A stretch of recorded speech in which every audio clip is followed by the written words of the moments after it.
ร้อมแล้วทั้งหมดเตรียมตัวกราบพระทำวัดเย็นครับ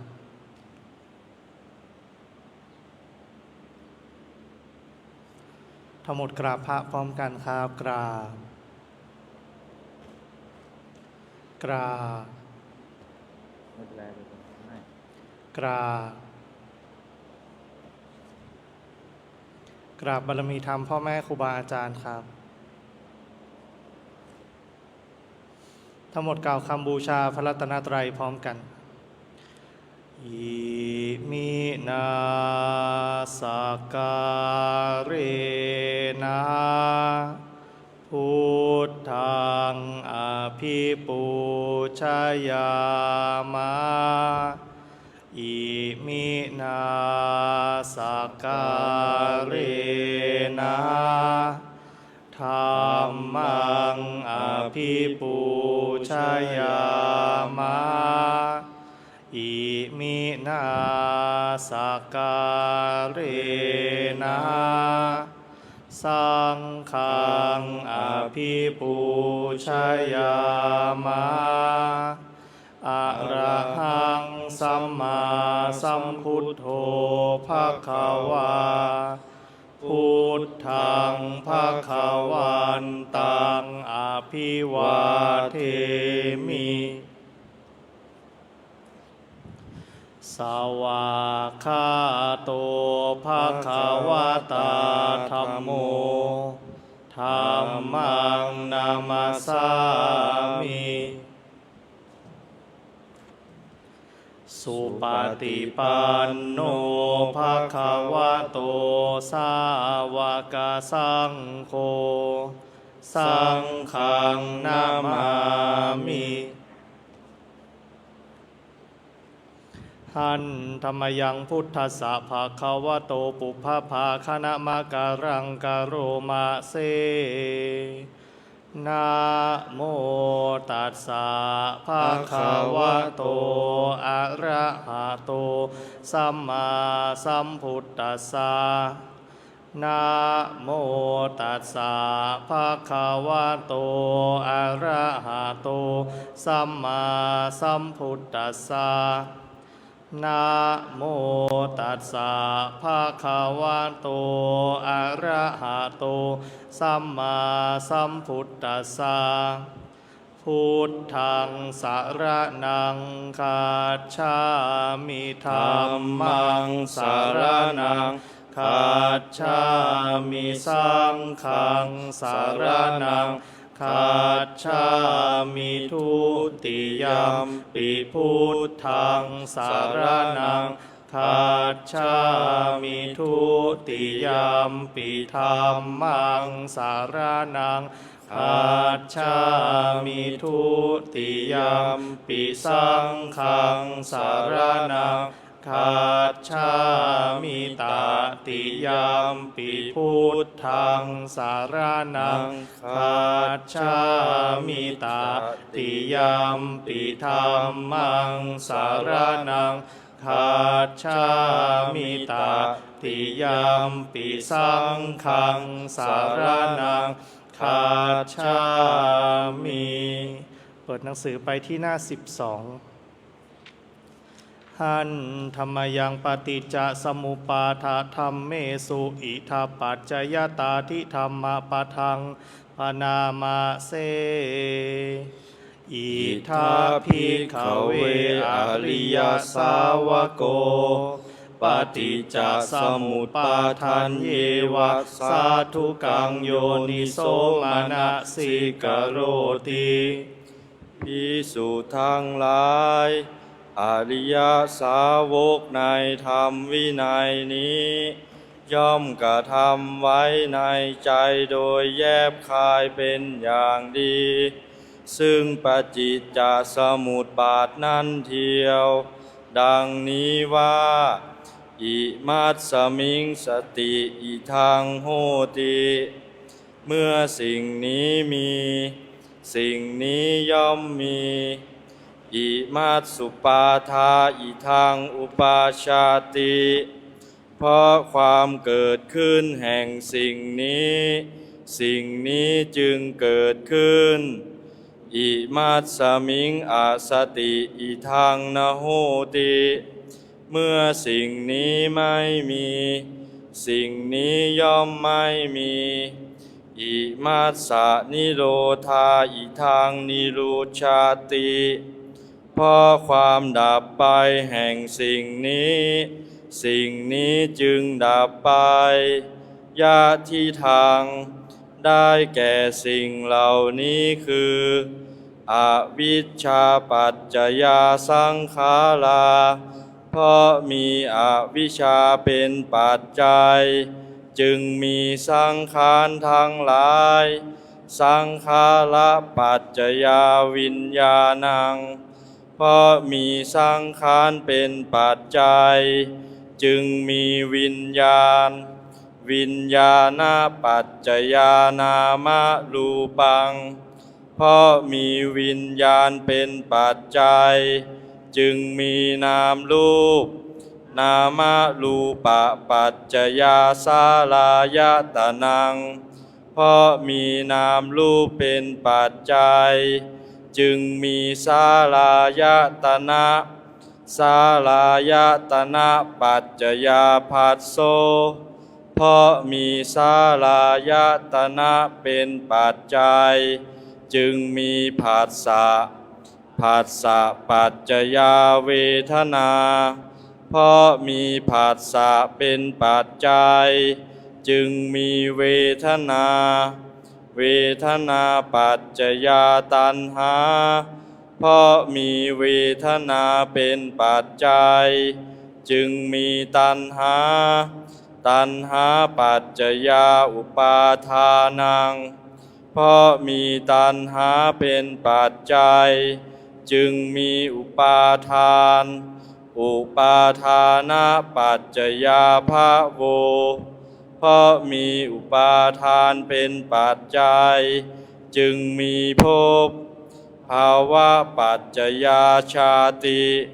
เพราะมีภพเป็นปัจจัยจึงมีชาติชาติปัจจยาชาลามะละนัง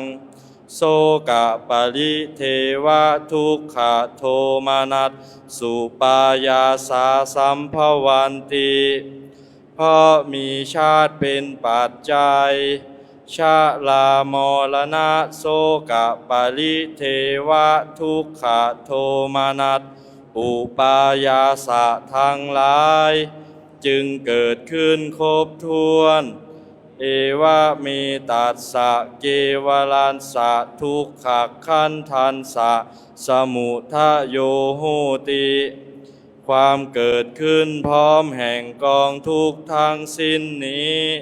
ย่อมมีด้วยอาการอย่างนี้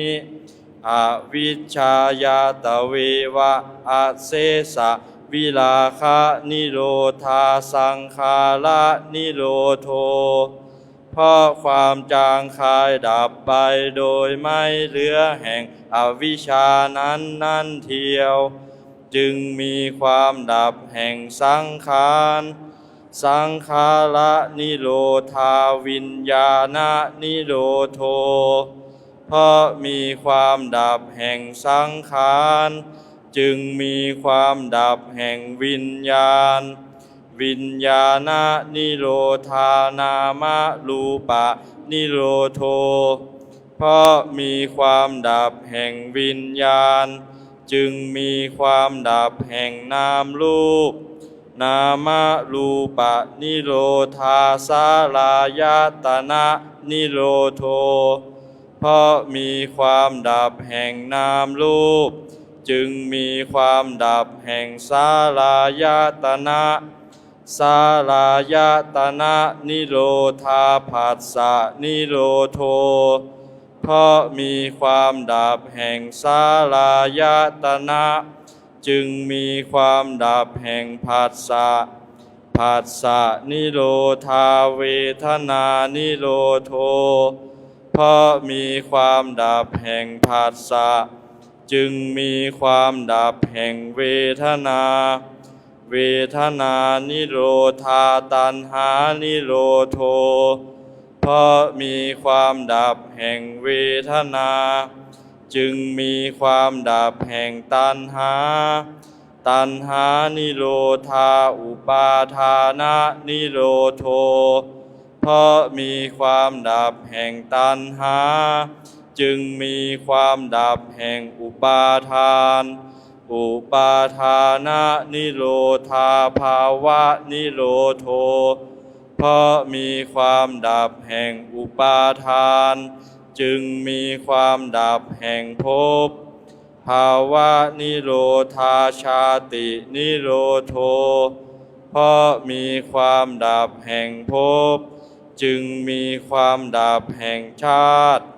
ชาตินิโรธาชะลามะละนังโสกะปาริเทวะทุกขะโทมานัสสุปายาสานิรุชชันติเพราะมีความดับแห่งชาตินั้นแลชะลามรณะโสกะปาริเทวะทุกขะโทมานัสอุปายาสะทั้งหลายจึงดับสิ้นเอวะเมตัสสะเกวลันสะทุกขะขันธันสะนิโรโธโหติติความดับลงแห่งกองทุกข์ทั้งสิ้นนี้ย่อมมีด้วยอาการอย่างนี้ดังนี้เปิดหนังสือไปที่หน้า64หน้า64หันธรรมยังมหาสติปทานธรรมปทังพนามาเสดูกะระภิกษุทางหลายก็ทุกขะสมุทัยอริยสัจเป็นไฉนตัณหานี้ใดอันมีความเกิดอีกประกอบด้วยความกำหนัดด้วยอำนาจความเพลิดเพลินยิ่งนักในอารมณ์นั้นคือกามตัณหาภวตัณหาดูกาลภิกษุทั้งหลายก็ตัณหานี้นั้นเมื่อจะเกิดย่อมเกิดในที่ไหนเมื่อจะตั้งอยู่ย่อมตั้งอยู่ในที่ไหนที่ใดเป็นที่รักที่เจริญใจในโลกตัณหานั้นเมื่อจะเกิดย่อมเกิดในที่นี้เมื่อจะตั้งอยู่ย่อมตั้งอยู่ในที่นี้อะไรเป็นที่รักที่เจริญใจในโลกตาหูจมูกลิ้นกายใจเป็นที่รักที่เจริญใจในโลกตัณหาเมื่อจะเกิดย่อมเกิดในที่นี้เมื่อจะตั้งอยู่ย่อมตั้งอยู่ณที่นี้รูปเสียงกลิ่นรสโผฏฐัพพะเป็นที่รักที่เจริญใจในโลกตัณหาเมื่อจะเกิดย่อมเกิดในที่นี้เมื่อจะตั้งอยู่ย่อมตั้งอยู่ในที่นี้จักขุวิญญาณโสตวิญญาณฆานวิญญาณชิวหาวิญญาณกายวิญญาณมโนวิญญาณเป็นที่รักที่เจริญใจในโลกตัณหาเมื่อจะเกิดย่อมเกิดในที่นี้เมื่อจะตั้งอยู่ย่อมตั้งอยู่ในที่นี้จักขุสัมผัสโสตสัมผัสฆานสัมผัสชิวหาสัมผัสกายสัมผัสมโนสัมผัสเป็นที่รักที่เจริญใจในโลกตัณหาเมื่อจะเกิดย่อมเกิดในที่นี้เมื่อจะตั้งอยู่ย่อมตั้งอยู่ในที่นี้จักขุสัมผัสสชาเวทนา โสตสัมผัสสะชาเวทนา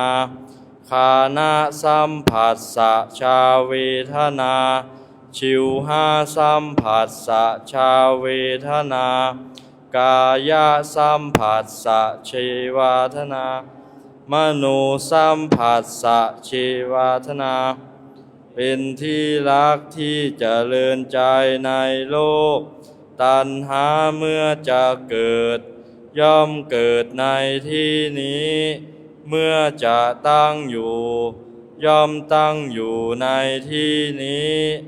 รูปสัญญาสันทสัญญาขันธสัญญารสสัญญาโผฏฐัพพสัญญาธัมมสัญญาเป็นที่รักที่เจริญใจในโลกตัณหาเมื่อจะเกิดย่อมเกิดในที่นี้เมื่อจะตั้งอยู่ย่อมตั้งอยู่ในที่นี้รูปสัญเจตนาสันทเจตนาขันธสัญเจตนารสสัญเจตนาโผฏฐัพพสัญเจตนาธัมมสัญเจตนาเป็นที่รักที่เจริญใจในโลกตัณหาเมื่อจะเกิดย่อมเกิดในที่นี้เมื่อจะตั้งอยู่ย่อมตั้งอยู่ในที่นี้รูปตัณหาสันทตัณหาขันธตัณหารสตัณหาโผฏฐัพพตัณหาธัมมตัณหาเป็นที่รักที่เจริญใจในโลก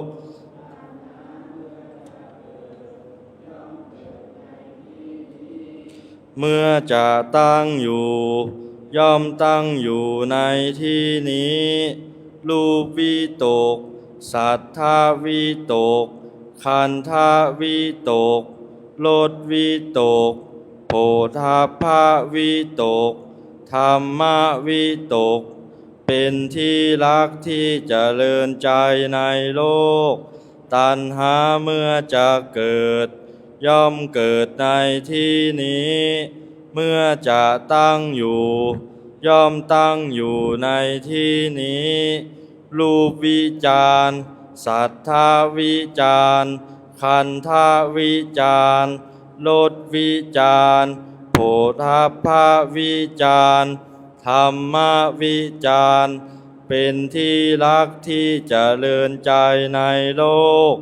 ตัณหาเมื่อจะเกิดย่อมเกิดในที่นี้เมื่อจะตั้งอยู่ย่อมตั้งอยู่ในที่นี้ดูกาลภิกษุทั้งหลายอันนี้เรียกว่าทุกขสมุทัยอริยสัจดูกาลภิกษุทั้งหลายก็ทุกขนิโรธอริยสัจเป็นไฉนความสำลอกและความดับโดยไม่เหลือความสละความส่งคืนความปล่อยวางความไม่มีอะไรในตัณหานั้นก็ตัณหานั้นเมื่อบุคคลจะละย่อมละเสียได้ในที่ไหนเมื่อจะดับย่อมดับในที่ไหนที่ใดเป็นที่รักที่เจริญใจในโลกตัณหาเมื่อจะเกิดย่อมละเสียได้ในที่นี้เมื่อจะดับย่อมดับในที่นี้อะไรเป็นที่รักที่เจริญใจในโลกตาหูจมูกลิ้นกายใจเป็นที่รักที่เจริญใจในโลกตัณหาเมื่อบุคคลจะละย่อมละเสียได้ในที่นี้เมื่อจะดับย่อมดับในที่นี้รูปเสียงกลิ่นรสโผฏฐัพพะธรรมารมณ์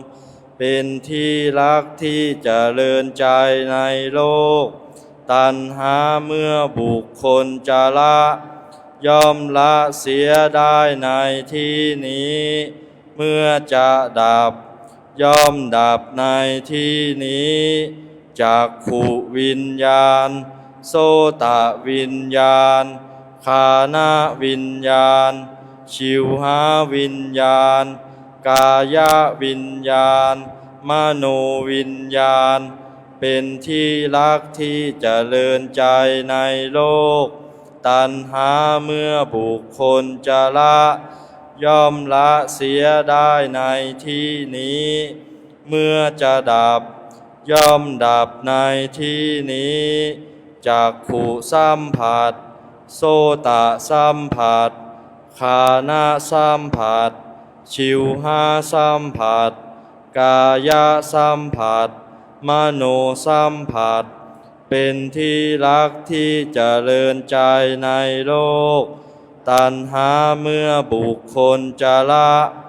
ย่อมละเสียได้ในที่นี้เมื่อจะดับ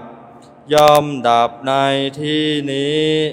จักขุสัมผัสสะเชเวทนาโสตสัมผัสสะเชเวทนาสะเชชิวหาสัมผัสสะเชเวทนากายสัมผัสสะชาเวทนามโนสัมผัสสะชาเวทนา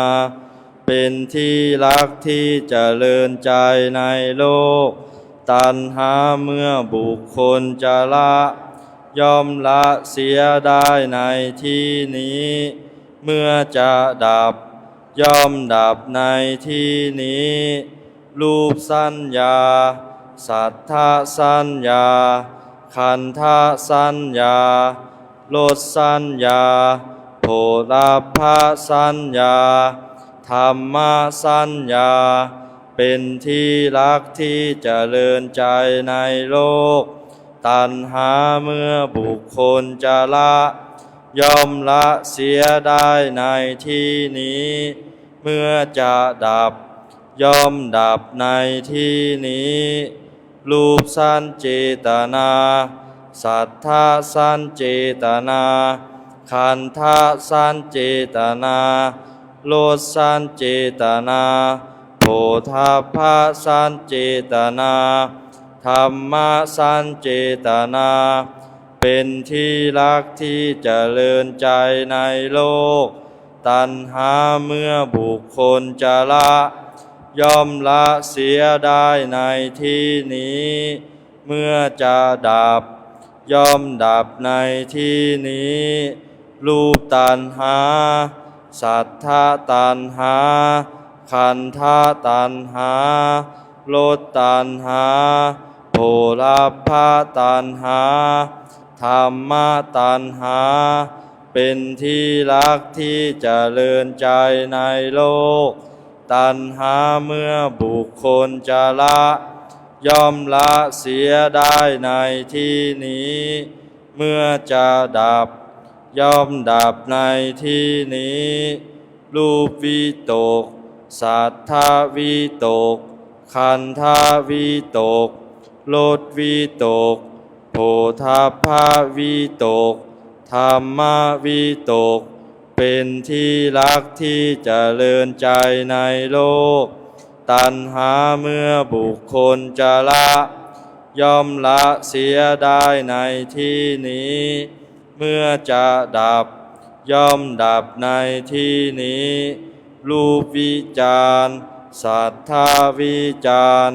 ขันธวิจารรสวิจารโผฏฐัพพวิจารธรรมวิจารเป็นที่รักที่เจริญใจในโลกตัณหาเมื่อบุคคลจะละย่อมละเสียได้ในที่นี้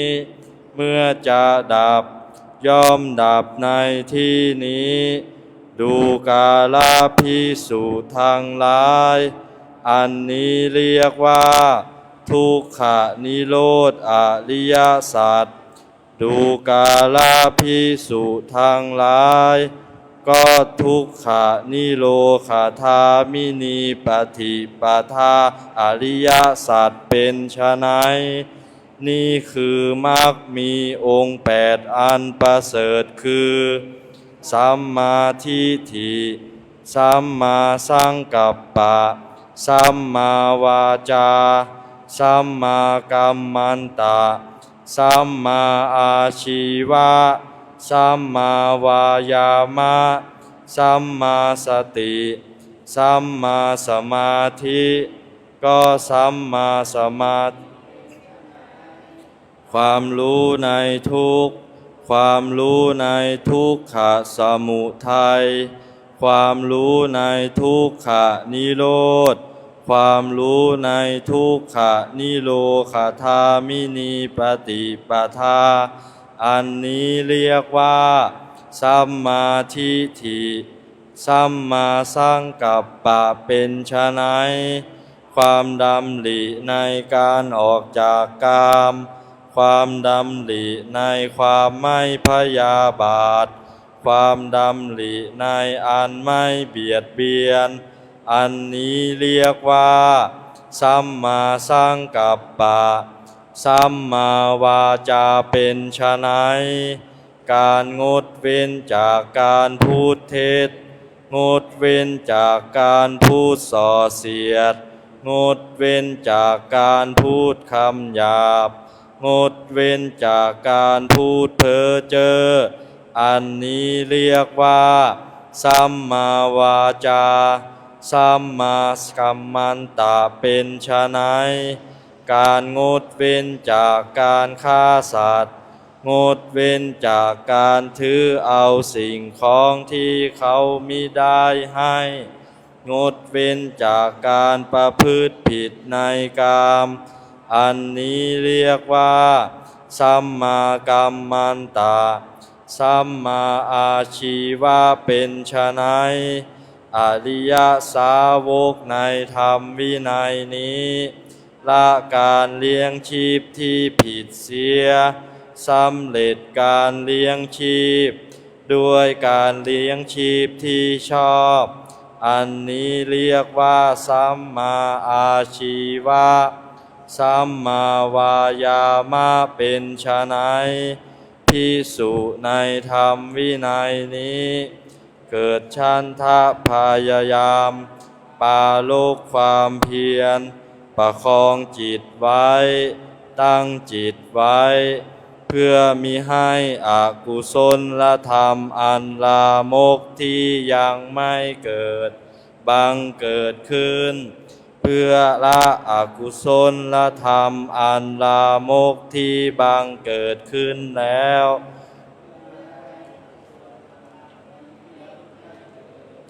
เกิดขึ้นเพื่อความตั้งอยู่ไม่เลือนหายเจริญยิ่งไพบูรณ์มีขึ้นเต็มเปี่ยมแห่งกุศลธรรมที่บังเกิดขึ้นแล้วอันนี้เรียกว่าสัมมาวายามะสัมมาสติเป็นไฉนภิกษุในธรรมวินัยนี้พิจารณาเห็นกายในกายอยู่มีความเพียรมีสัมปชัญญะมีสติกำจัดอภิชฌาและโทมนัสในโลกออกเสียได้พิจารณาเห็นเวทนาในเวทนาอยู่มีความเพียรมีสัมปชัญญะมีสติกำจัดอภิชฌาและโทมนัสในโลกเสียได้พิจารณาเห็นจิตในจิตอยู่มีความเพียรมีสัมปชัญญะมีสติกำจัดอภิชฌาและโทมนัสในโลกเสียได้พิจารณาเห็นธรรมในธรรมอยู่มีความเพียรมีสัมปชัญญะมีสติ กำจัดอภิชาและโทมนัสในโลกเสียได้อันนี้เรียกว่าสัมมาสติเป็นไฉนภิกษุในธรรมวินัยนี้สงัดจากกามสงัดจากอกุศลธรรมบรรลุปฐมฌานมีวิตกมีวิจารมีปีติและสุขเกิดแต่วิเวกอยู่เธอบรรลุทิฏฐิฌานมีความผ่องใสแห่งจิตในภายในเป็นธรรมไอ้พูดขึ้นเพราะวิตกวิจารสงบไปไม่มีวิตกไม่มีวิจารมีปีติและสุขอันเกิดแต่สมาธิอยู่เธอมีอุเบกขามีสติมีสัมปชัญญะเสวยสุขด้วยกายพอปีติสิ้นไปบรรลุติยฌานที่พระอริยะทั้งหลายสรรเสริญว่าผู้ได้ฌานนี้เป็นผู้มีอุเบกขามีสติอยู่เป็นสุขเธอบรรลุจตุถฌานไม่มีทุกข์ไม่มีสุขเพราะละสุขละทุกข์และดับไปโสมนัสโทมนัสก่อนได้มีอุเบกขาเป็นเหตุให้สติบริสุทธิ์อยู่อันนี้เรียกว่าสัมมาสมาธิดูกาลภิกษุทั้งหลายอันนี้เรียกว่าทุกขนิโรธธามินิปฏิปทาอริยสัจดังพันนามาชนี้ภิกษุย่อมพิจารณาเห็นธรรมในธรรมภายในบ้างพิจารณาเห็นธรรมในธรรมภายนอกบ้างพิจารณาเห็นธรรมในธรรมทั้งภายในทั้งภายนอกบ้างพิจารณาเห็นธรรมคือความเกิดขึ้นในธรรมบ้างพิจารณาเห็นธรรมคือความเสื่อมในธรรมบ้างพิจารณาเห็นธรรมคือทั้งความเกิดขึ้นทั้งความเสื่อมในธรรมบ้างย่อมอยู่อีกอย่างหนึ่งสติของเธอที่ตั้งมั่นอยู่ว่าธรรมมีอยู่ก็เพียงสักว่าความรู้เพียงสักว่าอาศัยระลึกเท่านั้นเธอเป็นผู้อันตัณหาและทิฏฐิไม่อาศัยอยู่แล้วและไม่ถือมั่นอะไรในโลกดูกาลภิกษุทั้งหลายอย่างนี้แลภิกษุเชื่อว่าพิจารณาเห็นธรรมคืออริยสัจสี่อยู่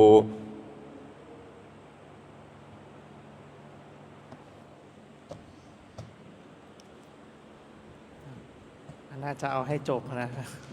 เหลืออีก2 หน้าเหลืออีกวรรคเดียวไม่เป็นไรก็สำหรับการสวดมนต์แสที่ได้ทำในช่วงเย็นนะเอาไว้แต่เพียงเท่านี้เป็นไงนะแตกฉานในอริยสัจสี่หรือยัง แต่จริงๆมันมีจุดสังเกตไม่เยอะเห็นไหมจุดสังเกตมีอยู่หน่อยเดียวนะพระพุทธเจ้าท่านย้ำแล้วก็ขยายความไม่ใช่อันนี้พอสังเขปนะเป็นการขยายความแบบพอสังเขปนะมันแปลออกมาเฉยๆแปลให้มันได้ศัพท์ได้ภาษาแต่บางคำบางช่วงเนี่ยเราอาจจะถ้าใครที่อยากจะเจาะลึกนะก็ให้ไปดูการขยายความได้นะไปดูในอัตถกถาได้หรือว่าเว็บไซต์ของท่านประยุตโตนะปอประยุตโตมันก็จะมีการขยายความอยู่ข้างในนะ การขยายความแต่ละเรื่องแต่ละหัวข้อเนี่ยอันนี้ก็เหมือนจะหัวข้อแล้วก็มีคำอธิบายอยู่ในนั้นนะจุดที่เราสังเกตอย่างเมื่อกี้ที่เราเริ่มสวดกันไปตั้งแต่อะไรสมุทัยใช่ไหมทุกขสมุทัยอริยสัจ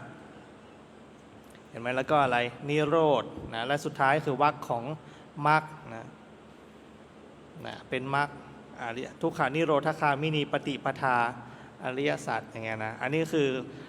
ในกลุ่มของอริยสัจสี่นะให้เราพิจารณาธรรมในธรรมคืออริยสัจสี่เห็นไหมพิจารณาว่าทุกอะไรคือเหตุของมันเนี่ยเราก็รู้ละเนี่ยท่านก็บอกไว้ตรงๆเลยว่าที่ใดเป็นที่รักที่พอใจในโลกนะทำให้เราเกิดรักเกิดความรักเกิดความพอใจในโลกนี้เห็นไหมมันเป็นเหตุแห่งทุกข์นะมันเป็นเหตุแห่งทุกข์นะอะไรก็ตามเนี่ยพูดถึงที่นะหมายถึงจุดหนึ่งหรืออะไรก็ตามนะจุดใดจุดหนึ่งที่ทำให้เกิดความรักความยินดีพอใจในโลกนะจุดนั้นคือเหตุแห่งทุกข์แล้วเวลาเราจะละก็ละที่จุดนั้นแหละเห็นไหมเหตุแห่งทุกข์มันเกิดจากอะไรเกิดจากตัณหาตัณหาคือความทะยานอยากนะความทะยานอยากนะความอยากที่ไม่รู้จักจบสิ้นนะอยากอยู่ตลอดเวลาเห็นไหมแม้แต่โดยปกติทั่วไปเราก็คิดว่าเราไม่ได้อยากอะไรแล้วนะคิดว่าเห็นไหมเราไม่ได้อยากอะไรแล้วอย่างเงี้ยนะบางคนมาก็มาในรูปแบบของเนี่ยโอ้ยนะผมสุญญตาแล้วเนี่ยก็มีนะผมไม่มีตัวตนแล้วอยู่กับความว่างแล้วอย่างเงี้ยนะอย่างเงี้ยก็เป็นความเห็นแต่ไม่ใช่ความเห็นที่ถูกนะอยู่กับความว่างเห็นไหมหลายคนปฏิบัติมาหลายที่แล้วก็จะบอกว่านี่แหละอยู่กับความว่างแล้วสังเกตไหมอยู่กับความว่างอะไรอยู่เห็นไหมมันก็มีตัวละอะไรอยู่ละเห็นไหมเนี่ยมีตัวตนไปยึดเอาความว่างเห็นไหมจริงๆมันคือการที่มีตัวตนอย่างใดอย่างหนึ่งไปยึดเอาความว่างบอกว่าอยู่กับความว่างแล้วในความเป็นจริงคืออะไรอยู่เนี่ยถ้าในพระสูตรทั้งหมดที่เราสวดกันไปเนี่ยเห็นไหมเหมือนที่ถามเมื่อวานอะไรเป็นตัวหลุดพ้นอ่านไหมอะไรเป็นตัวยึดติด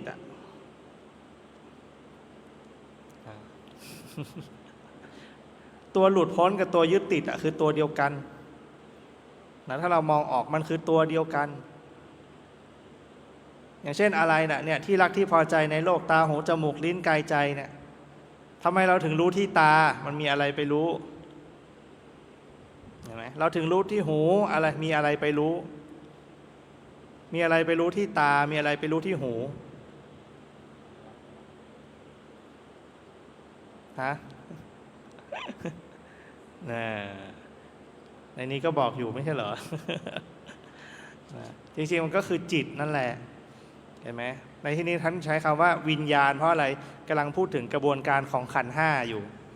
นะก็เลยใช้คำว่าวิญญาณอย่าลืมว่าจิตมโนวิญญาณแปลเหมือนกันก็คือผู้รู้เห็นไหมถ้าฉะนั้นเวลาเราย้อนกลับไปหาผู้รู้คือย้อนกลับไปหาใครย้อนกลับไปหาจิตเห็นไหมท่านถึงเรียกว่าจิตผู้รู้พ่อแม่ครูบาอาจารย์เรียกว่าจิตผู้รู้แต่ในภาษาธรรมจริงๆน่ะผู้รู้นะแม้แต่ทฤษฎีหลายๆทฤษฎีทางโลกนะก็ใช้คำว่าผู้รู้ก็คือมีสิ่งหนึ่งไปรู้ทำหน้าที่รู้เห็นไหมพอมันไปรู้ที่ตาอย่างเงี้ยไม่รู้ที่หูเวลารู้ที่ตาทำให้เกิดการมองเห็นเห็นไหมพอทำให้เกิดการมองเห็นสิ่งที่ถูกมองเห็นนั้นเป็นสิ่งที่ถูกรู้สิ่งที่ถูกมองเห็นนั้นทำให้เราเกิดความรักและพอใจในโลกเห็นไหมรักและพอใจในโลกทำไมถึงใช้คำว่ารักและพอใจในโลกอย่างเดียวทำไมถึงใช้คำนี้ทำไมไม่ใช้แบบไม่รักไม่พอใจด้วยล่ะเห็นไหมสังเกตไหม เลือกแต่สิ่งที่เราชอบเหรอนั่นแสดงว่าอะไร เวลาตามองเห็นหูได้ยินจมูกได้กลิ่นลิ้นรับรสกายได้สัมผัสจับต้องใจรับรู้อารมณ์ ไม่ว่าอารมณ์แบบไหนก็ตามเห็นไหมอารมณ์แบบไหนก็ตามที่รับรู้แล้ว รูปแบบไหนก็ตามที่ตาเห็นแล้ว เสียงแบบไหนก็ตามที่หูได้ยินแล้วกลิ่นแบบไหนก็ตามที่จมูกได้กลิ่นแล้ว เราจะมีสิ่งที่ชอบในใจก่อนเห็นไหมสิ่งที่ชอบมันจะเกิดขึ้นในจิตในใจเนื้อออกไหมมันมีมาตรฐานละเห็นไหมมีมาตรฐานละมีสิ่งที่ชอบเกิดขึ้นมาละแล้วมันไปเทียบกับอะไรเทียบกับสิ่งที่เห็นในปัจจุบันเนี่ยเห็นไหมฉะนั้นไอ้ชอบไม่ชอบในปัจจุบันเพราะมีสิ่งที่ชอบอยู่ในใจเกิดขึ้นเห็นไหมมีในใจเกิดขึ้นก่อนเหมือนเวลาเราถูกลักษณะกับใครอย่างเงี้ยนึกออกไหมหน้าแบบไหนสวยหน้าแบบไหนหล่อชอบแบบไหนอย่างเงี้ย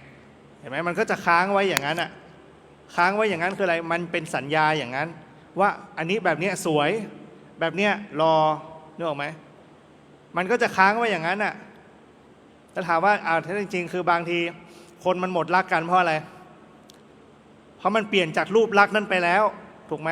เปลี่ยนจากสิ่งที่อยู่ในสัญญาไปแล้วตอนจีบกันใหม่ๆเนี่ยสวยนึกออกไหมพอลูก1ลูก2ลูก3มาตรฐานของความสวยหายไปแล้ว beauty standard หายไปแล้วไงเห็นไหมเหมือนช่วงหลังๆมาเนี่ยเห็นไหมนะแม้แต่ภาพยนตร์ของดิสนีย์เห็นไหม แอเรียลเป็นผิวค้ำเนี่ยโวยกันทั้งโลกเลยเห็นไหมใช่ไหมล่ะเพราะอะไรเนี่ยคือ beauty standard เหรออันนั้นคือสิ่งที่เราคิดว่าสวยอยู่แล้วในใจเรามีความสวยอยู่ในใจมีความหล่ออยู่ในใจมีสิ่งที่ชอบอยู่ในใจอันนี้แหละคือที่รักที่พอใจเห็นไหมมันอยู่ในไหนอยู่ในใจประกอบอยู่ในจิตมันก็คือส่วนของสัญญาเห็นไหมแล้วมันก็หยิบสัญญาออกมาปรุงกับอะไรสิ่งที่มองเห็นปัจจุบันมันทำให้เราชอบในปัจจุบันและทำให้เราไม่ชอบในปัจจุบันเห็นไหมเพราะมันมีสิ่งนี้อยู่ในใจในฉะนั้นความอยากของเรามันอยู่ในใจไงท่านพูดถึงตัณหาไงเห็นไหมตัณหา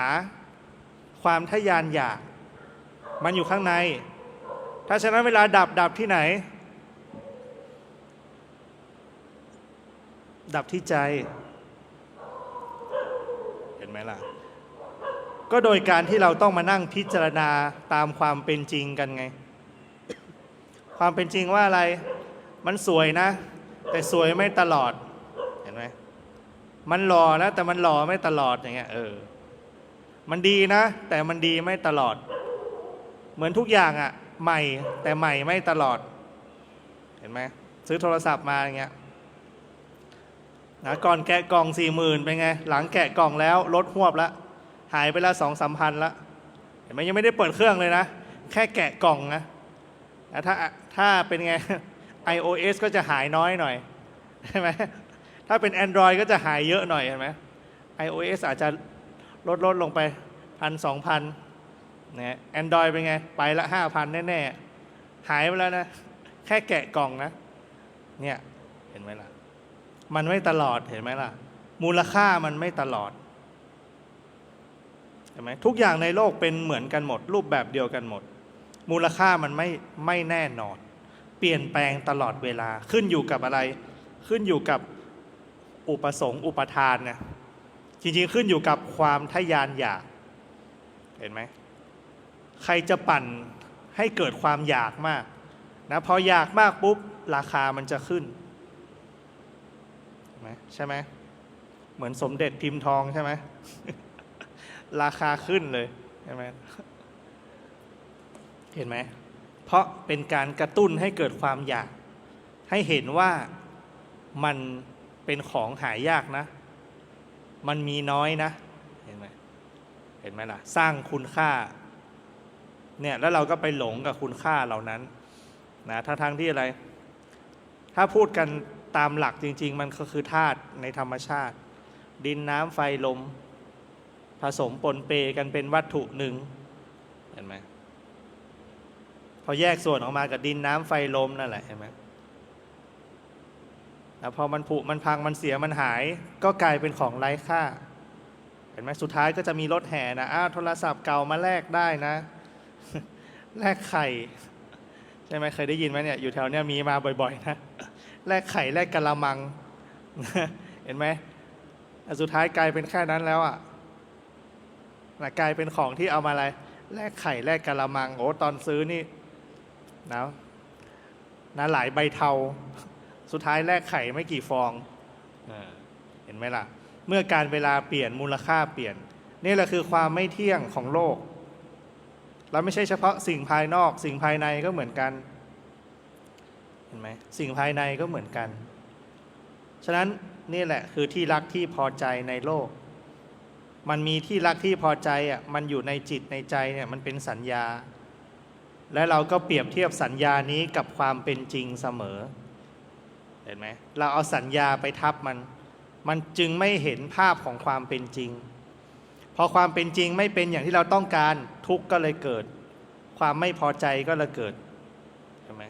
แต่ถ้าพอความเป็นจริงมันใกล้เคียงหน่อยใกล้เคียงกับที่เราต้องการหน่อยเราก็ยังพอยินดีพอใจยังพอจะรับได้ยังพอจะยินดีได้นะ3 ตัวไม่ถูก2 ตัวก็ยังดีอย่างเงี้ยเห็นไหมนะตรงไม่ถูกขอโต๊ดสักหน่อยก็ได้ละเห็นไหมอย่างเงี้ยเขายินดีพอใจละนั่นแหละนี่แหละคือสิ่งที่มันอยู่ในใจฉะนั้นมันเกิดจากความเห็นผิดเห็นไหมเอาความคิดเข้าไปเทียบเนี่ยเอาคือเอาที่รักที่พอใจของตัวเองเนี่ยเห็นไหมมันมีเจ้าของความรักความพอใจอยู่แล้วฉะนั้นเราต้องถอยมาเห็นไหมต้องพิจารณาตามความเป็นจริงไม่ได้เอาความคิดเข้าไปแทรกละฉะนั้นเวลาในการปฏิบัติเมื่อกี้พูดถึงมรรคอยู่ด้วยใช่ไหมเนี่ยอย่างที่สิ่งที่อยากให้เราได้ระลึกให้มากก็คืออะไรสังเกตอาการของสิ่งที่เรียกว่าสัมมาสติกับสัมมาสมาธิให้ดีส่วนใหญ่เราปฏิบัติธรรมอ่ะแม้จะปฏิบัติดีนะแต่มันจะไปอยู่แค่สัมมาสมาธิใช่ไหมล่ะ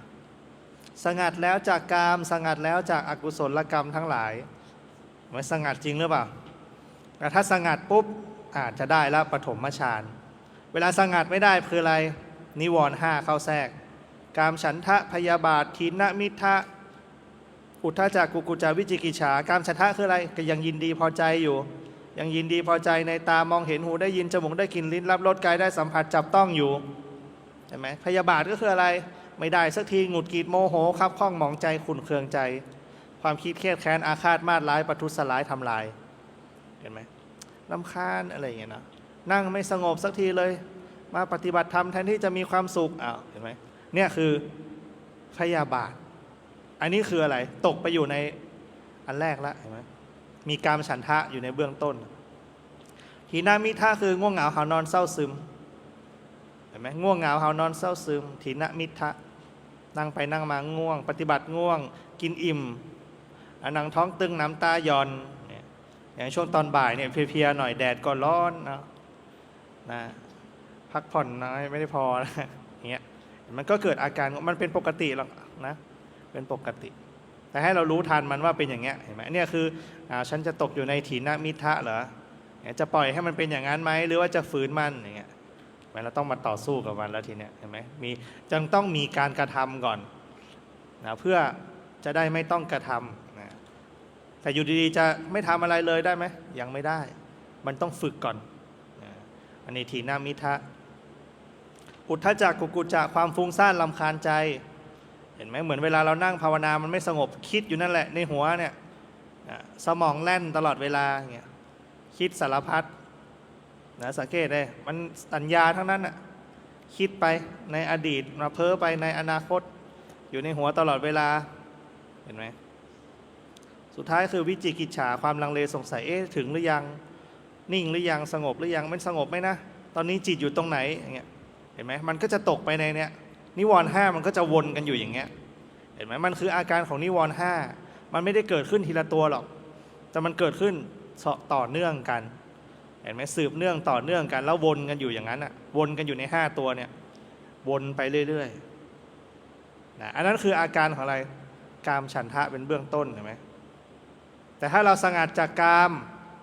ท ทิ้งนิวรณ์ห้าได้นั่นเป็นสมาธิทันทีเลยนะนิวรณ์ห้าดับสมาธิเกิดทันทีความตั้งมั่นเกิดขึ้นทันที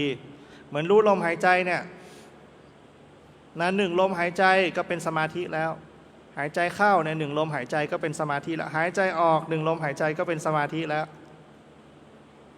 นะแต่ที่มันไม่พอเพราะอะไรก็เทียบดูสิไอ้ระหว่างสมาธิกับนิวรณ์อะไรเยอะกว่ากันถูกไหมแต่ถ้าเราไม่ทำสมาธิให้มันต่อเนื่องติดกันทุกวินาทีอ่ะเมื่อไหร่สมาธิเกิดนิวรณ์ดับแต่เมื่อไหร่สมาธิดับนิวรณ์เกิดเห็นไหมทีนี้เวลาเราปฏิบัติอะไรมากกว่ากันเห็นไหมอะไรมากกว่ากันสมาธิมากกว่าหรือว่านิวรณ์มากกว่าเห็นไหมนะบางคนอาจจะนิวรณ์มากกว่าบางคนก็ไม่รู้เหมือนกันชักจะไม่มั่นใจจริงๆไม่กล้าตอบเนี่ยก็เป็นอาการแต่เราต้องรู้นะบอกว่าไม่ผิดแต่เราต้องรู้การรู้เมื่อไหร่คือสติเกิดเมื่อนั้นระลึกได้การรู้เมื่อไหร่มันทำให้เกิดปัญญานะอย่างน้อยเราต้องตัดเนี่ยเราต้องรู้ข้างในเห็นไหมผู้รู้มันถึงจะเกิดนะถ้าตราบใดที่เราไม่รู้ตกอยู่ในนิวรณ์ตลอดผู้รู้ไม่มีทางเกิดเห็นไหมผู้รู้ไม่เกิดมีแต่ผู้หลงนะฉะนั้นความสงบก็ไม่ได้สมถะก็ไม่ได้ละอย่าเพิ่งไปวิปัสสนาเลยมันก็จะไม่เห็นไหมมันก็จะไม่เห็นตามความเป็นจริงทุกอย่างมันก็จะอยู่แค่ในความคิดเห็นไหมติดอยู่ในความคิดแล้วก็จะบอกว่าโอ้ฉันมาเนี่ยดีแล้วฉันมาแล้วนะฉันได้บุญแล้วฉันได้กุศลแล้วมันได้นะแต่กุศลกับอกุศลอะไรได้มากกว่ากันอีกละเห็นไหมจริงๆมันง่ายแหละเห็นไหมล่ะแต่ที่มันยากเพราะอะไรความยากมันอยู่ตรงที่ต่อเนื่องความยากมันอยู่ตรงที่เพียรเห็นไหมทำบ่อยๆรู้ตัวทุกวินาทีเนี่ยแต่ไม่ต้องห่วงนะยังไม่ถึงขั้นนั้น ถ้ารู้ตัวตลอดเวลาเนี่ยแม้สติเต็มรอบนี้อรหันต์แล้วนะบรรลุแล้วนะจบกิจแล้วนะแต่เราต้องรู้บ่อยยิ่งดีนะเวลาที่เราหลงไปเราเห็นแล้วเนี่ยแหละคือการเรียนรู้จากความผิดพลาดเรียนรู้จากว่านี่แหละคือหลงไปแล้วพยายามเตือนตัวเองบ่อยๆย้ำตัวเองบ่อยๆมันจะได้รู้ว่าอันเนี้ยหลงไปแล้วไม่ดีหลงไปแล้วไม่ดีนะหลงไปแล้วรู้ทันความหลงเรื่อยๆเป็นอะไรก็ผู้รู้ก็เกิดขึ้นเรื่อยๆนะเหมือนมีรูปลั๊กไฟเอามือไปสอดไหมแย่หน่อยไหมแย่ปลั๊กไฟเอาแย่พัดลมก็ได้นะสักหน่อยไหมเนี่ยเห็นไหมรู้แล้วว่ามันเป็นไงโอ้ยไม่ดีนะเดี๋ยวมันอันตรายเห็นไหมเดี๋ยวมาชักดิ้นชักงอแถวนี้ ใช่ไหมล่ะเนี่ยรู้แล้วเราถึงไม่เข้าใกล้มันไงรู้แล้วเราถึงไม่เอานิ้วไปแย่พัดลมไม่เอานิ้วไปแย่รูปลั๊กไฟไงเห็นไหมเนี่ยคือสติมีเราก็ฝึกอย่างเงี้ยแหละจนสุดท้ายเดี๋ยวมันจะมีของมันเองเห็นไหมล่ะมันจะรู้เท่าทันกายใจของมันเองนะแต่ต้องฝึกบ่อยๆไอ้เรื่องโลกเนี่ยมันฝึกง่ายกว่าเรื่องภายในอยู่แล้วเรื่องภายนอกเนี่ยมันฝึกง่ายกว่าสังเกตไหมล่ะเมื่อเรามีสัญญาที่ถูกต้องมีความรู้แล้วว่าอะไรทำให้เราปลอดภัยอะไรทำให้เราเป็นอันตรายเห็นไหมเราก็จะเว้นสิ่งที่ทำให้เราเป็นอันตรายแล้วอันนั้นคืออะไรสัมปชัญญะเกิดแล้วนะใช่ไหมความรู้ตัวเกิดขึ้นแล้วเนี่ยอันนี้ภายนอกมันเป็นอย่างนั้นเห็นไหมมันฝึกง่ายกว่าแต่อันนี้พอมาภายในเรามักจะหลงมากกว่าเห็นไหมล่ะพอใจมันไปอันนี้แหละเขาเรียกว่าอวิชชาเข้าครอบงำนี่อวิชชาตัณหากรรมปรุงแต่งขึ้นเห็นไหมอวิชชาความไม่รู้ตัณหาคือความทะยานอยากกรรมคือการกระทำเห็นไหมสิ่งเราเนี่ยปรุงแต่งขึ้นมาทำให้เกิดความยึดมั่นถือมั่นทำให้เกิดความพอใจความไม่พอใจไม่ได้ให้ละเลยให้รู้มันละไม่ได้ถ้าละปุ๊บแสดงว่าเราอะไรจะเอาดีไหมมันก็ไปยึดอีกตัวหนึ่งละนะถามว่ามันก็ดีกว่าแต่เห็นไหมมันก็ดีกว่านะแต่มันก็คือความยึดอยู่ดี มันก็มีความอยากอยู่ดีโอ้บางคนชอบทำบุญอยากทำบุญหลายคนนะอย่างที่เราเจอก็มีนะชอบทำบุญกับพระมากกว่าบางคนนี่กับสัตว์อื่นไม่ทำเลยนะทำกับคนได้บุญเยอะกว่าอย่างเงี้ยไปคิดแค่อย่างเงี้ยเห็นไหมกระหายบุญน่ะจะเอาเยอะๆจะเอาสิ่งที่จะเอาบุญเยอะๆเห็นไหมโอ้ยไปถวายพระดีกว่าอย่างเงี้ยไม่แจกจ่ายหรอกชาวบ้านน่ะให้พระดีกว่างี้ก็มีนะเพราะว่าอะไรหวังบุญเยอะๆเห็นไหมความโลภนะมีความโลภเกิดขึ้นแล้วนะถูกไหมล่ะโลภในกุศลนะเนี่ยคือความละเอียดของมันนะแล้วบางครั้งกุศลก็ทำแต่พอดีกุศลที่ดีที่สุดคืออะไรภาวนาถูกไหมทานศีลภาวนาเนี่ยภาวนาในที่สุดแล้วพระพุทธเจ้ายกย่องด้วยยกย่องการปฏิบัติบูชาเห็นไหมภาวนาพระพุทธเจ้าไม่ได้บอกโอ้เธอจงนะอย่าไปยึดติดเลยเงินทองนะสละให้วัดเถอะพระพุทธเจ้าพูดไหมไม่เคยพูดเลยนะไม่เคยสอนด้วยโอ้ยเนี่ยอย่ายึดมั่นถือมั่นเลยโยมทำบุญดีกว่าอย่างเงี้ยนะไม่ใช่นะไม่ใช่แนวทางอย่างนั้นเนี่ยเราต้องมองให้ออกนะมองภาพให้ออกบางคนก็จะไปยึดอย่างนั้นเห็นไหมแม้ความเป็นกุศลก็เกิดความยึดได้เห็นไหมเราก็ทำตามควรทำตามที่เราไม่ลำบากเห็นไหมไม่ต้องไม่เบียดเบียนตัวเองด้วยไม่เบียดเบียนผู้อื่นด้วยนะไม่มีปัจจัยอย่าไปเครียดมันการให้ทานนะมันให้ได้หลายรูปแบบนะอย่างเรามานั่งกันอยู่ตรงนี้เนี่ยเห็นไหมสละอะไรมาบ้างอย่างน้อยเวลาแล้วสละความสะดวกสบายสละความยินดีพอใจส่วนตัวไปแล้วเห็นไหมเนี่ยเราเริ่มระลึกได้แล้วเริ่มจะเอาออกแล้วเห็นไหมเนี่ยเป็นการลดอุปทานอย่างหนึ่งนะจริงๆมันก็เป็นการสละนะสละความหลงโลกออกไปแล้วเห็นไหมล่ะอย่างน้อยก็ช่วงระยะเวลาหนึ่ง ให้กำลังใจก่อนเนาะอย่างน้อยก็ช่วงหนึ่งเห็นไหมสละออกไปก่อนภายนอกออกไปก่อนเห็นไหมเรียนรู้ที่จะสละจากภายนอกมันก็จะซึมซับไปเรื่อยๆเห็นไหมก่อนจะถึงการสละภายในเนี่ยใช้เวลาแต่เราก็ต้องเริ่มใครเข้าใจก่อนก็ไปได้ก่อนใช้เวลาปฏิบัติอยู่แค่เนี้ยติดที่ไหนให้ละที่นั่นฉะนั้นเวลาเราพิจารณาเราต้องไปเช็คดูว่าไปตรวจทานตัวเองดูว่าเรายึดติดที่ไหนถ้าไม่รู้จะยึดติดที่ไหนยึดติดเป็นยังไงก็ให้ดูว่าเราทุกข์ที่ไหนก่อนเราทุกข์เพราะอะไรเราทุกข์เพราะใครนั่นแสดงว่าอะไรเรากำลังมีเจตนาให้อะไรนั่นน่ะเป็นอย่างที่เราพอใจเรากำลังมีเจตนาให้ใครนั่นแหละเป็นอย่างที่เราต้องการเห็นไหมมันไม่ได้ขึ้นอยู่กับเขาเลยนะขึ้นอยู่กับเราล้วนๆฉะนั้นเวลามันเกิดที่ไหนในใจในจิตใช่ไหมล่ะเกิดที่จิตเนี่ยความเป็นจริงมันอยู่ที่จิตนี่แหละทั้งที่มันควรจะรู้เฉยๆแต่ทีนี้มันรู้แล้วมันไม่เฉยเพราะอะไรเพราะความไม่รู้มันบังตาไว้มันก็เลยรู้ด้วยการปรุงแต่งรู้ในความปรุงแต่งมากกว่ารู้ในความอยากมากกว่าที่จะรู้ในความเป็นจริงฉะนั้นสมาธิที่เราไปยึดกันติดกันเห็นไหมมันก็เหมือนกับสิ่งที่เรากำลังกระหายความเป็นกุศลอยู่นะบางคนที่บอกว่าทำสมาธิแล้วโอ้จนว่างแล้วนะจิตใจว่างแล้วอย่างเงี้ยนะต้องไปดูจริงๆว่ามันว่างจริงหรือเปล่าว่างตลอดหรือเปล่าเราว่างแล้วแต่เดี๋ยวไปทุกทิศเนี่ยคนนั้นเป็นอย่างนั้นคนนี้เป็นอย่างนี้ไม่ว่างนะใช่ไหม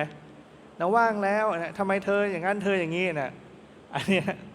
นี้ไม่ว่างจริงว่างอะไร ว่างจากตัวเองอ่ะแต่ไปอยู่ที่คนอื่นนึกออกไหมไปอยู่ภายนอกหมดเลย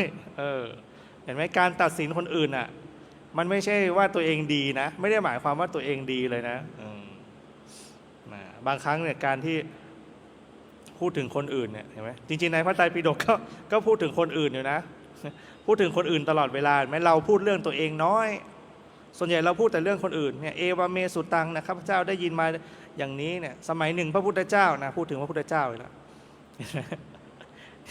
แม้แต่ตำราเห็นไหมการพูดทั้งหมดอ่ะการสื่อสารทั้งหมดในโลกอ่ะสื่อสารเรื่องคนอื่นทั้งนั้นอ่ะเห็นไหมล่ะแต่เรื่องที่ไม่กล้าสื่อสารคืออะไรเรื่องของตัวเอง นี่แหละเป็นสิ่งที่เราต้องไปพินิจพิจารณาดูใช่ไหมว่าเรื่องของเราเนี่ยมันเพื่อตัวเรานะเพื่อกายเพื่อใจนี้นะเห็นไหมเวลาเราดำเนินชีวิตก็ดำเนินชีวิตเพื่อตัวเองนะใช่ไหมแต่ฉะนั้นเราต้องไปไข้ควรตรงนี้เพราะท้ายที่สุดแล้วคนอื่นเป็นองค์ประกอบเป็นองค์ประกอบเป็นสิ่งแวดล้อมของเราเฉยๆนะความเป็นจริงเนี่ยมันอยู่ที่กายที่ใจนี้นะเราต้องมาพิจารณาความเป็นจริงคือกลับมาพิจารณาที่กายที่ใจนี้เท่านั้น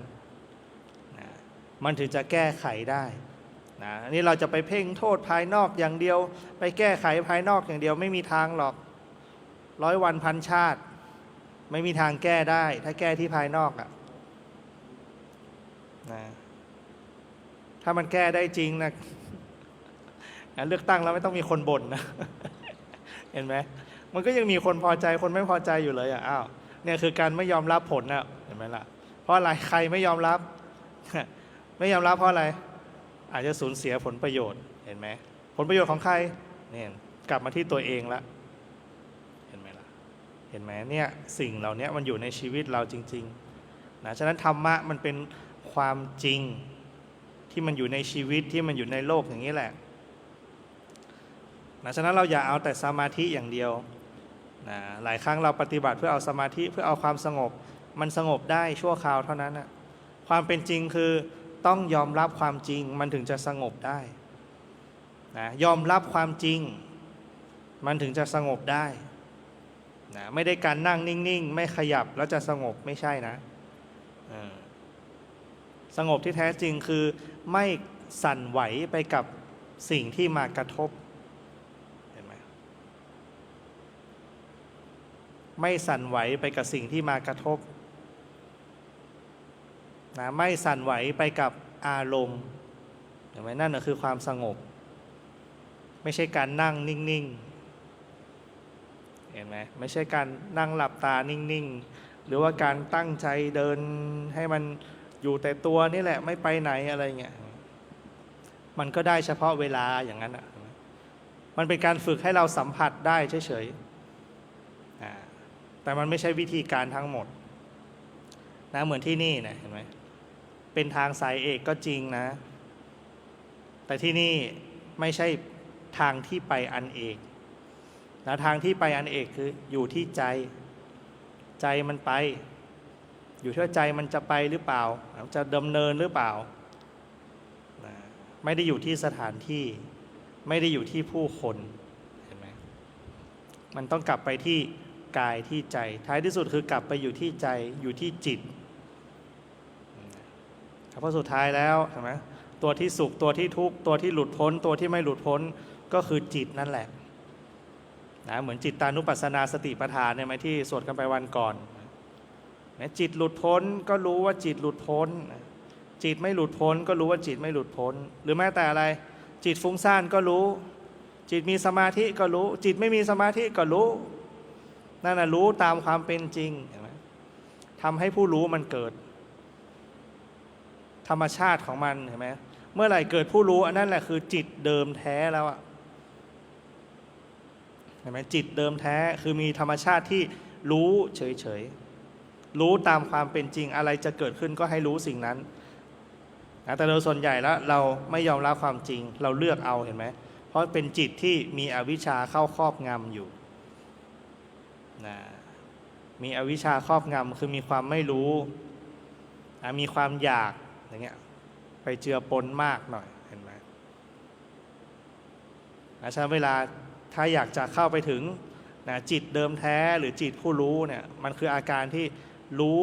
ตามความเป็นจริง ฝึกรู้ตามความเป็นจริงให้ได้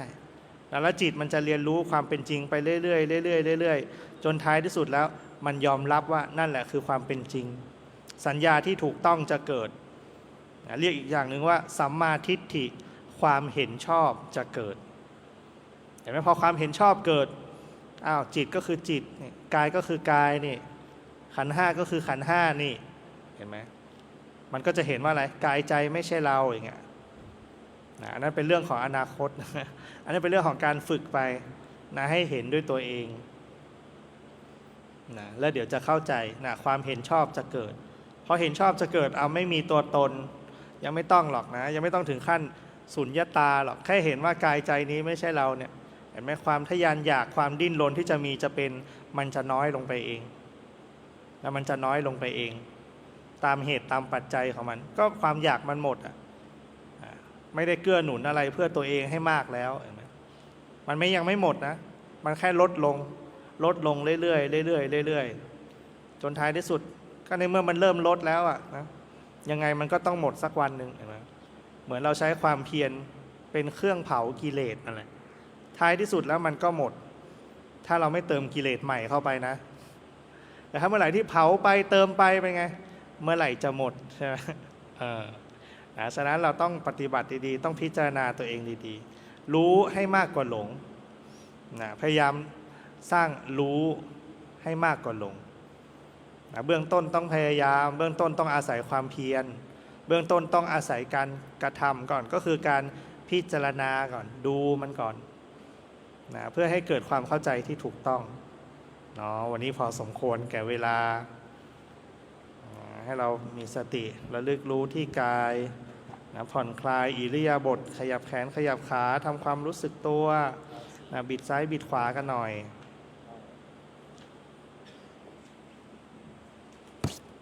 วันนี้ก็หวังว่าเราจะสามารถที่จะนำการระลึกการรู้ตัวไปใช้ในชีวิตประจำวันนั่นแหละคือการที่เอาธรรมไปปฏิบัติแล้วจะได้เป็นพุทธบริษัทถือเอาพระพุทธพระธรรมพระสงฆ์เป็นที่พึ่งของชีวิตจริงๆบุญใดกุศลใดอันบังเกิดจากการให้ธรรมะเป็นทานบุญใดกุศลใดที่เราทุกคนทุกท่านได้เพียรกระทำแล้วด้วยทานด้วยศีลด้วยภาวนาก็ขออนุโมทนาในทุกบุญกุศลที่ได้บังเกิดขึ้นแล้วในวันนี้ลำดับต่อไปเราจะได้แผ่เมตตาร่วมกันครับพุทโธพุทโธกัมมัฏฐาโมกัมมัฏฐาโมกัมมจุติกัมมจุติสัมพุทโธสัมพุทโธกรรมอันใดกรรมอันใดก็ขอให้อโหสิกรรมอโหสิกรรมซึ่งกันและกันด้วยอานุภาพพระสัมพุทโธธรรมอันใดที่ข้าพเจ้าได้ประพฤติปฏิบัติสมควรแก่ธรรมแล้วเพื่อบูชาแด่พระพุทธเจ้าทั้งหลายที่ทรงสรรเสริญยิ่งกว่าการบูชาทั้งปวงด้วยบุญกุศลนี้ข้าพเจ้าขออุทิศแผ่เมตตาจิตไปถึงบรรดาสรรพสัตว์ทั้งหลายทั้งบิดามารดาปู่ย่าตายายลูกหลานญาติมิตรบรรพบุรุษบูรพกษัตริย์ไทยทั้งพรหมเทพเทวาองค์เทพเทวาท้าวมหาราชทั้งสี่แม่ธรณีคงคาแม่นางเมาะและบริวารตลอดจนสรรพสัตว์ทั้งหลายที่เป็นเพื่อนทุกข์ในสังสารวัฏทั่วทั้ง10 ทิศขอให้ท่านทั้งหลายได้มีส่วนในบุญกุศลนี้ไปส่งเสริมให้ท่านทั้งหลายพบแต่ความสุขพ้นจากทุกข์ทั้งปวงขอความสุขสวัสดีความงอกงามในธรรมความไร้โลคาความเจริญในโภคทรัพย์และอริยทรัพย์ และอริยทรัพ จ ย์ งปรากฏมี จงปรากฏมี แก่ข้าพเจ้าทั้งหลาย แก่ข้าพเจ้าทั้งหลาย ด้วยบุญกุศลนี้ ด้วยบุญกุศลนี้ ตราบเท่าเข้าสู่นิพพานเทิน ตราบเท่าเข้าสู่นิพพานเทิน พุทโธ พุทโธ กัมมัฏฐาโม กัมมัฏฐาโม กัมมะจุติ กัมมจุติ สัมพุทโธ สัมพุทโธ